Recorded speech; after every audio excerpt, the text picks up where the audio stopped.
మీరు ఎప్పుడైనా ఇలాంటి స్వీట్ తిన్నారా?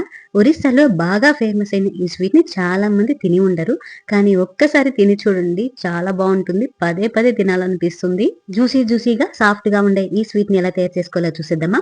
ముందుగా ఒక గిన్నెలో అర లీటర్ వరకు పాలు వేసుకొని స్టవ్ మీద పెట్టి ఒక పొంగు వచ్చేంత వరకు బాగా మరగనివ్వాలి. ఇలా ఒక పొంగు వచ్చిన తర్వాత ఇందులో అర చెక్క వరకు నిమ్మరసం పిండుకొని ఈ పాల మొత్తాన్ని విరగ్గొట్టుకోవాలి. ఇలా విరిగిన పాలను ఒక స్ట్రైనర్‌లో వేసి వడగొట్టుకొని ఇందులో మరికొంత వాటర్ వేసి శుభ్రంగా కడిగేసుకోవాలి.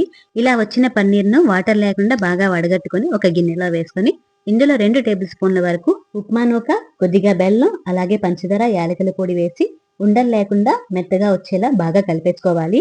ఇలా మొత్తం కలుపుకున్న తర్వాత ఇందులో 1 టేబుల్ స్పూన్ వరకు నెయ్యి వేసి బాగా కలిపేసుకొని దీన్ని పక్కన పెట్టుకొని ఇప్పుడు వేరొక గిన్నెలో కొద్దిగంత నెయ్యి వేసి మొత్తం అప్లై చేసుకోవాలి. ఇలా మొత్తం రాసుకున్న తర్వాత ఇందులో ముందుగా కలిపి పెట్టుకున్న పన్నీర్ మిశ్రమాన్ని వేసి మొత్తం స్ప్రెడ్ చేసుకొని ఇప్పుడు స్టవ్ మీద ఒక కడాయి పెట్టి ఇందులో కొద్దిగంత ఉప్పు వేసి మొత్తం స్ప్రెడ్ చేసుకొని దీనిపైన ఒక లిడ్ పెట్టి దీన్ని ఒక 10 నిమిషాల పాటు ప్రీహీట్ చేసుకొని 10 నిమిషాల తర్వాత ముందుగా రెడీ చేసుకున్న గిన్నెని ఇందులో పెట్టుకొని మూత పెట్టి లో ఫ్లేమ్ లో ఒక అరగంట పాటు దీన్ని కుక్ చేసుకొని ఇది అయ్యిందా లేదా అని తెలుసుకోవాలంటే చాకుతో ఒకసారి గుచ్చుకుంటే ఏమీ అంటుకోకపోతే స్వీట్ అయితే రెడీ అయినట్టే.